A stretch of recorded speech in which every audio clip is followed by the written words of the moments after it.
Welcome to Jamie TV, thank you for tuning in. It's been a week and a half since I uploaded my first video talking about the seemingly inaccessible world of making music for video games. Now there's a good reason why it's taken me so long to make this video, which I will share with you later, but first of all I need to bring you up to speed. Now I said in that video that I had emailed a few developers directly, just asking a few questions, the answers to which would be very helpful to someone like me who's determined to have a career in this side of the business, but as of yet doesn't have much idea how to approach it. Questions like, how do you find musicians to work on your games, and are you open to musicians contacting you directly? But of course none of them replied. Well, one actually did reply, but it was just a standard brush off letter, and I replied to that very politely, just saying, I'm sorry but you've misunderstood my message, could you maybe take a look at my questions and help me out? And of course they've not replied. But I've been doing my research and it seems that game developers are absolutely inundated with hundreds of emails from musicians all of the time, and they just don't have time to answer them all. So I suppose I've just kind of got grouped in with that, and so I'm not going to do that anymore. Instead, I've devised a 6-point plan with which to approach this business. This is how I'm going to find my way into this business. I'm going to share that with you now in case it's of help to you, and as my videos go along I'll be reporting back how well it's going, and maybe I'll amend and adjust the plan with experience. But I need to share this with you as well. After that first video I was so frustrated that I wasn't getting any replies from developers that I put out this flyer on social media. And I devised a set of tags with which to try and get the attention of developers. Now I didn't get any replies at all from developers wanting to take me up on my offer of free music, but the tags did work because I got quite a few developers. I obviously got their attention because quite a few of them followed me on the platform formerly known as Twitter and on Instaspam. But should I be offering to make free music for developers? Opinion is very divided on this matter. Over this last week I've talked to quite a few musicians who make music for video games for a living. A couple of them have said you should offer some free music at first, maybe like one track, as a way of establishing a relationship with the developer, because getting that first track in a game is the hardest thing, and once you've got that, then it gives you kind of a strong base with which to work on and get more work.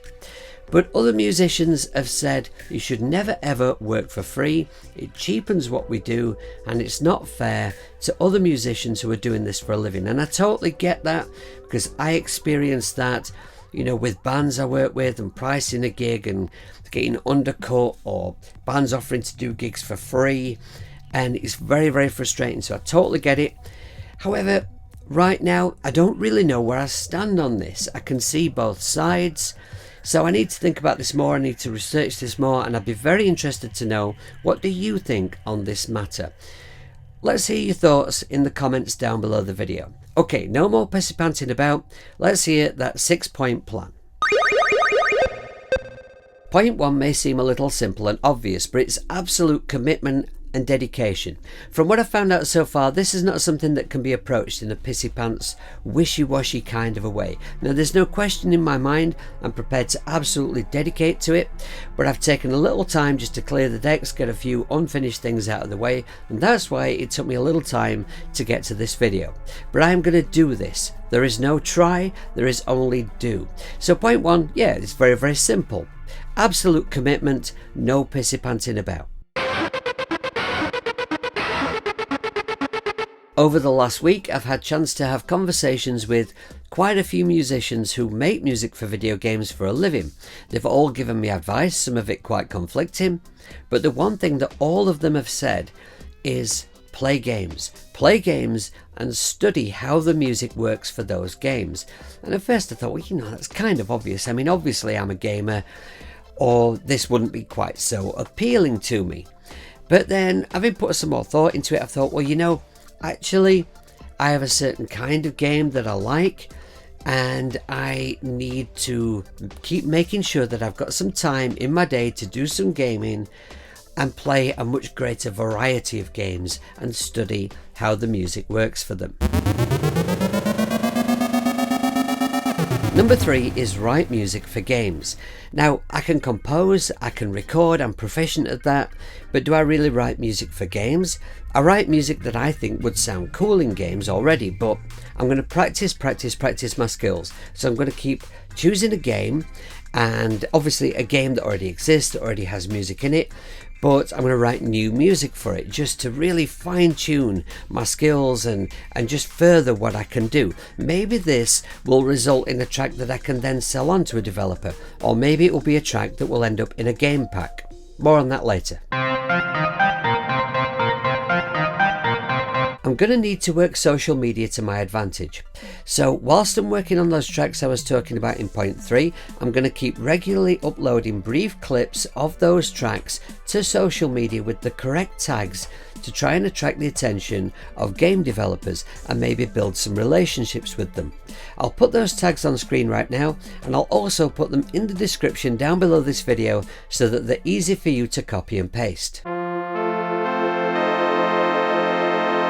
I'm going to put together some game packs, so as I go along making music and learning this art, I will put several tracks of a similar style together in a pack and offer those packs for a fairly low price to independent developers. Well, it could be any developer, I guess, but I feel that it will appeal to independent developers where the budget is a bit smaller. The trade-off will be that although the price will be fairly low, the developer will not have exclusive rights to that music, so any number of developers could purchase it. Now, I need to do a lot more studying, a lot more learning about game packs and how they work, so I'll be dedicating an entire video to this a bit later on. My 6th and final point for now, although I'm sure as I go along I'll learn that there are more things I need to add to this list, but consider it a work in progress. But versatility.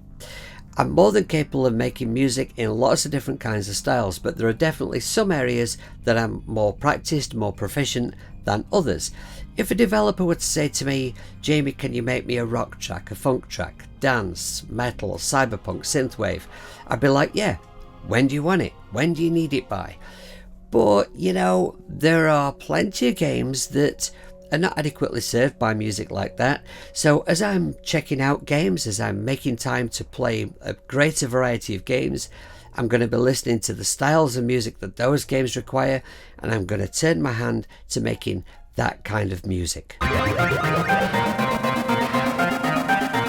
So there are my 6 points. That's my action plan, that's how I'm going to move this thing forward. And I'm going to be making more content, uploading more videos to let you know how it's going. I mean, sure, I've probably got some of this wrong. I'm probably going to make some mistakes, and that's fine. I'll report the mistakes back to you so that you don't have to make them. As long as we learn from them, that's all that matters. This week, I've had the great pleasure of speaking with a few game composers who have given me some great advice. In future videos, I would love to include some interviews with game composers. I think that would be awesome, and it would be great if I could just break through to some developers who might contribute also. At this point, I really want to say a huge thank you though to Mr. Gabriel Lander, who is already a successful game composer of some note. He watched my first video, and he actually took the time to leave a lengthy comment with lots of really helpful advice that have been really constructive in helping me get my head in the right space and put this action plan together. I'm going to be going into some of Gabriel's points in more detail in future videos, but for now, are you a game composer, or are you trying to get into this field? Have you had any success so far? Are you finding it demoralizing? Let me know, comment below, or if you prefer to contact me on social media or just by sending me an email, all my contact info is down below the video. Let's get our heads together, maybe we can help each other. Until my next video, take care of yourself, make lots of music, keep your chin up, and don't pissy pants about. See you later.